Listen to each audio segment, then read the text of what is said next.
It is February 1945, and American prisoners of war are disappearing into the Soviet Union. Not dramatically, not in the way that the word disappearing suggests when it is applied to people in wartime, not with the violence and the chaos of men taken in combat and lost in the confusion of battle. They are disappearing quietly in the specific bureaucratic way that things disappear when a government has decided that something is not going to happen and is using the machinery of administration to ensure that it does not happen while maintaining the appearance of cooperation with the people who are asking for it. The American prisoners of war in question are men who have been liberated from German prison camps by the advancing Red Army in the winter and spring of 1945. As Soviet forces sweep westward through Poland and in eastern Germany in the final months of the European War, they are overrunning the Stalags, the German prisoner of war camps that hold American, British, and other Allied prisoners captured in the years since the war began. The liberation of these men is a consequence of the Soviet military advance, rather than an objective of it, a byproduct of operations directed at German military forces rather than at the camps themselves. The men are being freed from German captivity. They are not being returned to American control. The Soviet government has obligations regarding these men. The Yalta Agreement, signed by Roosevelt, Churchill, and Stalin in February 1945, includes specific provisions for the repatriation of liberated prisoners of war. The agreement says that liberated Allied prisoners will be gathered at collection points, provided with food and shelter and medical care, and repatriated to their home countries as rapidly as possible.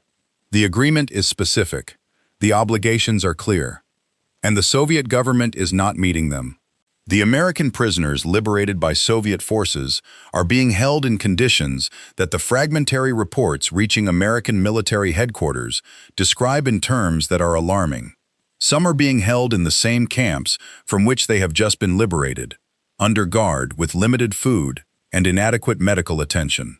Some are being moved eastward, deeper into Soviet-controlled territory, in a direction that is the opposite of the westward movement that repatriation would require. Some are being held for weeks and then months while the Soviet military bureaucracy processes repatriation requests with the specific slowness of an institution that has been told not to hurry. The question of why the Soviet Union is not returning American prisoners of war in the winter and spring of 1945 is a question that historians have been answering in different ways for the past 80 years, and the answers are not mutually exclusive.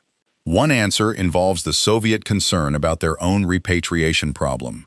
The millions of Soviet citizens who have been in German-controlled territory during the war, as prisoners and as forced laborers, and as civilians caught in occupation zones, and whose return to the Soviet Union is a priority for Stalin, that Soviet cooperation with American repatriation efforts can be used to lever. Another answer involves the Soviet intelligence services, which are interested in debriefing the American prisoners about what they have seen and heard during their captivity in ways that take time and require continued custody. A third answer involves the specific character of the Soviet military bureaucracy, which operates with a combination of institutional inertia and deliberate obstruction that makes distinguishing the two almost impossible from the outside. George Patton does not spend much time on the question of why. Patton is commanding the Third Army in its drive through Germany in the winter and spring of 1945, and the Third Army's advance is bringing it into contact with the human wreckage of the German war machine, the concentration camps and the prisoner of war camps and the displaced persons facilities and the forced labor installations that are the physical evidence of what the Third Reich has been doing to the people under its control. Patton is dealing with all of this simultaneously, processing the administrative and logistical requirements of an army in full offensive motion while managing the immediate human crises that the advance keeps uncovering. The American prisoners in Soviet-controlled territory are a crisis that Patton cannot manage directly because they are not in his area of operations. They are behind Soviet lines, in territory where American military authority does not extend, in the custody of an Allied army whose cooperation is required for everything the final phase of the war requires. The official channels for addressing their situation run upward through the American military hierarchy to Eisenhower, and through Eisenhower to the diplomatic channels that connect the American government to the Soviet government, and the official channels are producing results that are best described as insufficient. Patton knows about the insufficient results because he is receiving reports from officers who have been sent to Soviet-controlled territory under the Yalta Agreement's provisions for contact teams. American military personnel authorized to go to the collection points where liberated prisoners are supposed to be gathering, to assist with repatriation, and to verify that the Soviet obligations under the agreement are being met. The contact teams are not getting access to the prisoners. They are being delayed at checkpoints. They are being told that the prisoners have already been moved to other locations. They are being processed through a Soviet military bureaucracy that is generating paperwork without generating access. Patton's response to this is to do something that Eisenhower has not authorized and that the official diplomatic position of the American government does not support. He sends his own people in, not through the contact team process that the Yalta Agreement establishes, not through the official channels that run upward through the hierarchy and sideways through the diplomatic apparatus, and that are producing the insufficient results that the official channels are producing. He identifies American officers with Russian language capability and with the specific combination of determination and flexibility that operating in Soviet-controlled territory without official authorization requires, and he sends them east with instructions to find the American prisoners and to report back on their actual condition and actual location and actual treatment. The reports that come back are worse than the fragmentary intelligence that has been reaching Third Army headquarters through official channels. American prisoners are being held in conditions that range from uncomfortable to genuinely dangerous. Men who have survived years of German captivity are now ill and malnourished in ways that the Soviet system of collection points is not equipped to address. The medical care that the Yalta Agreement requires is not being provided at adequate levels. The food is insufficient. The shelter is inadequate. And the timeline for repatriation, which the agreement says should be as rapid as possible, is being determined by Soviet administrative processes that appear to have no particular urgency about what "as rapid as possible" means. Patton takes this information to Eisenhower. He does not take it through the quiet internal communications of a subordinate who is raising a concern through proper channels. He takes it with the specific urgency of a commander who believes that American soldiers are being mistreated by an Allied army and that the mistreatment is the result of a deliberate policy rather than an administrative oversight, and that the deliberate policy requires a response that the official channels are not producing. Eisenhower is managing the Soviet relationship with the awareness of a supreme Allied commander who understands that the cooperation of the Soviet military is essential to the final defeat of Germany, that the Berlin question and the meeting of American and Soviet forces on the Elbe and the dozens of coordination requirements of the war's final weeks all depend on a functional relationship with the Red Army that a direct confrontation over prisoner treatment could damage. He is also managing the relationship with the awareness of a man who has been reading the same reports Patton has been reading, and who has been pursuing the repatriation question through diplomatic channels with the specific frustration of someone who is getting the form of cooperation without the substance. The diplomatic channel that Eisenhower has been using runs through the American military mission in Moscow, headed by General John R. Dean, who has been dealing with the Soviet military on repatriation and other coordination questions since the mission's establishment in 1943. Dean's reports from Moscow through the winter of 1945 are a consistent documentation of the specific way the Soviet military conducts its relationship with its American counterparts, formal cooperation that is always forthcoming, and substantive cooperation that is always delayed, with agreements that are reached and then not implemented, with access that is promised and then not provided. Dean has been telling Washington since late 1944 that the pattern of Soviet behavior in the military relationship reflects a deliberate policy of extracting maximum American cooperation while providing minimum Soviet cooperation in return, and that the American policy of accommodation is producing diminishing returns because the Soviets have concluded that the accommodation will continue regardless of their behavior. His recommendation, made in a November 1944 cable that becomes one of the more consequential documents in the history of American-Soviet relations, is that the United States should stop making concessions to the Soviet Union without receiving concrete concessions in return. The recommendation is received in Washington with the diplomatic ambivalence of a government that is trying to preserve the wartime alliance through the final phase of the war while managing the accumulating evidence that the post-war Soviet relationship is going to be more adversarial than the wartime rhetoric of Allied solidarity has suggested. The Roosevelt administration is not ready to adopt the harder line that Dean is recommending in November 1944. And by the time the administration is ready to consider it, Roosevelt is dead, and Truman is in office, and the war is in its final weeks, and the prisoner repatriation question has become both more urgent and more politically loaded. Patton is not managing the diplomatic complexity that Eisenhower and Dean are managing. He is managing the Third Army and its operations, and the human consequences of those operations. And the human consequence that is currently consuming his attention is the American prisoners in Soviet custody, whose repatriation is not happening at the pace the Yalta Agreement requires. He decides to send a rescue mission. The decision is not authorized by Eisenhower. It is not coordinated with the Soviet military command. It is not processed through the contact team framework that the Yalta Agreement establishes for exactly this kind of operation. It is a unilateral decision by a theater commander who has decided that the official channels have failed and that the men in Soviet custody cannot wait for the official channels to produce results. The mission is led by Major Ernest Grunberg, one of the Russian-speaking officers that Patton has identified for exactly this kind of operation, a man with the combination of language capability and operational judgment that the mission requires. Grunberg takes a small team east into Soviet-controlled territory with the specific objective of locating American prisoners and beginning their movement westward toward American lines, regardless of what the Soviet military bureaucracy says about the proper process for repatriation. What Grunberg finds when he reaches the Soviet-controlled areas confirms the worst of the reports that have been reaching Patton through the unofficial channels.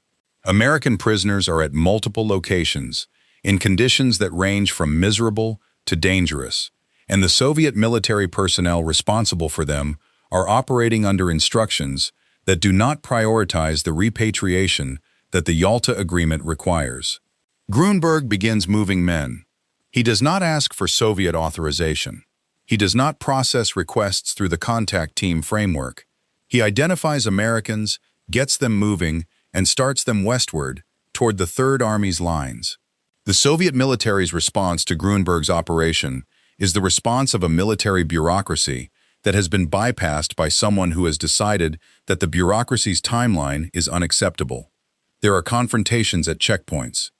There are demands for documentation that the mission does not have, because the mission does not exist within the framework that the documentation would be issued under. There are communications from Soviet officers to their American counterparts expressing displeasure at the unauthorized nature of the operation and requesting that it be stopped. Patton does not stop it. The Soviet complaints about Grunberg's operation reach Eisenhower in the form of Soviet military communications that express the displeasure of the Red Army at the unauthorized American activities in Soviet-controlled territory, and that request that the American military command instruct its subordinates to operate through established channels. Eisenhower's position is uncomfortable in the specific way that positions are uncomfortable when a subordinate has done something unauthorized that is also producing results that the official channels have not been producing, when the thing that should not have been done is the thing that is getting the men out. Patton receives communications from Eisenhower about the need to operate through established channels. He receives them, and he acknowledges them, and he continues the operation.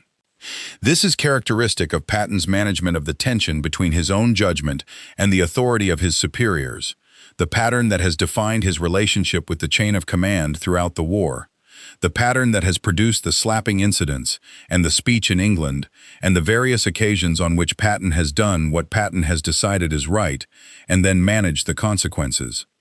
He calculates that the consequences of saving American prisoners are manageable in ways that the consequences of leaving them in Soviet custody are not, and he acts on the calculation. The men that Grunberg's operation moves westward begin arriving at Third Army positions. They are in poor condition, many of them. The months of German captivity, followed by the weeks of Soviet custody, have taken a physical toll that the medical facilities at 3rd Army headquarters are now addressing with the urgency that the need requires. Patton visits some of them personally. The visits are not staged for public consumption in the way that political visits to military facilities sometimes are.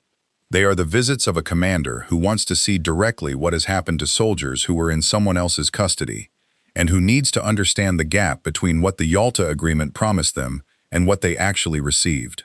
What he sees in those visits reinforces every instinct he has been developing since May 1945 about the nature of the Soviet system and what it means for the post-war order that is assembling itself around the ruins of the German one. The American prisoners in Soviet custody were not treated with the deliberate cruelty that the German camps represented, were not the objects of a systematic program of extermination or torture, but they were treated as instruments of Soviet policy rather than as individual human beings with rights that the Yalta Agreement had specified and that the Soviet system had an obligation to honor. They were held longer than the agreement required, moved in directions the agreement did not contemplate, used as leverage in a repatriation negotiation that the Soviet side was conducting on the premise that American cooperation was available at a discount because the Americans needed Soviet military cooperation more than the Soviets needed American goodwill. Patton says things about this. He says them to his staff, and he says them in his diary, and he says them in the conversations with visiting officials that the end of the war in Europe is producing, as politicians and journalists and military figures from Washington and London arrive in Germany to see what the victory looks like on the ground. He says that the Americans have liberated the wrong people, that the Soviet system that is now controlling Eastern Europe is not a different form of civilization, but a different form of barbarism from the one they have just defeated, and that the men who have come back from Soviet custody are evidence of what that system does with human beings when it has them in its power. The specific confrontations between American and Soviet military personnel over the prisoner repatriation question in the spring and summer of 1945 are not the dramatic military confrontations that Patton's more extreme statements about driving the Red Army back to Russia implied. They are the smaller, more bureaucratic confrontations of two military systems with different values and different procedures operating in the same physical space, with overlapping claims about who has authority over what and who is obligated to do what under which agreement. Patton's contribution to these confrontations is to refuse the accommodation that the official diplomatic position of the American government is offering the Soviets in exchange for their cooperation on repatriation. The official position involves treating Soviet failures to meet their Yalta obligations as administrative problems to be resolved through negotiation rather than as deliberate policy choices to be resisted through pressure. Patton's position is that the administrative problem framing is wrong, that what is happening to American prisoners in Soviet custody is the result of deliberate decisions rather than administrative failures, and that treating it as an administrative problem produces the outcome the Soviets want, which is continued American cooperation in exchange for continued Soviet delay. He is right about this. He is also operating outside the authority that his position gives him, taking actions that his superiors have not authorized, and making statements that his government's diplomatic position does not support. The combination of being right and exceeding his authority is the combination that defines Patton's contribution to the prisoner repatriation crisis, just as it defines his contribution to most of the episodes of the final months of the war that involve the intersection of military operations and political decisions. The prisoner repatriation question is eventually resolved, incompletely and unsatisfactorily, from the perspective of the families of the men who remained unaccounted for. The majority of the American prisoners liberated by Soviet forces are eventually returned to American control through the combination of official diplomatic pressure and the unofficial operations that Patton authorized and that Eisenhower tolerated, despite the Soviet complaints they generated, but not all of them. The accounting for American prisoners in Soviet-controlled territory at the end of the war is not complete. There are men whose fate remains documented, if at all, in Soviet archives that were not fully opened after the Cold War ended, and that subsequent Russian governments have not made available to American researchers and families seeking information. The question of whether American prisoners of war were held in the Soviet Union after the end of the war beyond the repatriation period, is a question that the available evidence does not fully resolve, and that the unavailable evidence, the archives that remain closed, may or may not resolve if they are ever opened.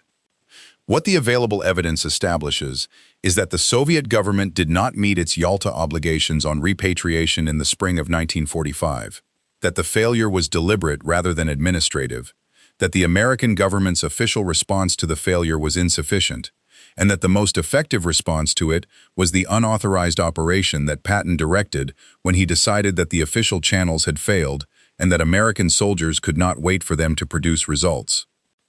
Patton died in December 1945, before the full dimensions of the prisoner repatriation failure were understood, and before the Cold War had acquired the shape that would make his instincts about Soviet behavior look less extreme and more accurate than they appeared in the spring and summer of 1945.